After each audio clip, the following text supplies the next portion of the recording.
ചില ആളുകൾക്ക് ദൈവസന്നിധിയിൽ വന്നു കഴിഞ്ഞാൽ പിന്നെ എവിടെയോ കുഴിയിലാകപ്പെട്ടതുപോലെയാണ്, പിന്നെ അനങ്ങില്ല, അങ്ങനെ ഇരിക്കും. പക്ഷെ ഇവിടെ നിന്ന് പുറത്തു പോയി കഴിഞ്ഞാൽ ഭയങ്കര ആക്റ്റീവ് ആവും. ഇതാരെന്നറിയാമോ? ലോകരാജ്യത്തിലാണ് ഇപ്പോഴും.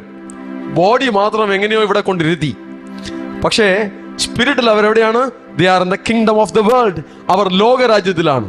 പക്ഷേ ദൈവരാജ്യത്തിൽ നിങ്ങളുടെ ശരീരവും കൂടെ അതിനെ ഇഴുകിച്ചേർന്ന് വരണം.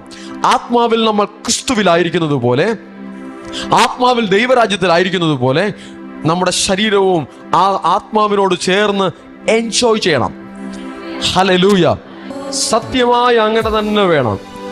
മനസ്സിൽ മാത്രം ഞാൻ വിശ്വസിക്കുന്നു എന്ന് പറഞ്ഞാൽ പോരാ, ജീവിതത്തിൽ ആക്ഷനിൽ ശരീരം കൊണ്ട് ദൈവത്തെ മഹത്വപ്പെടുത്തണം. ഹല്ലേലൂയ.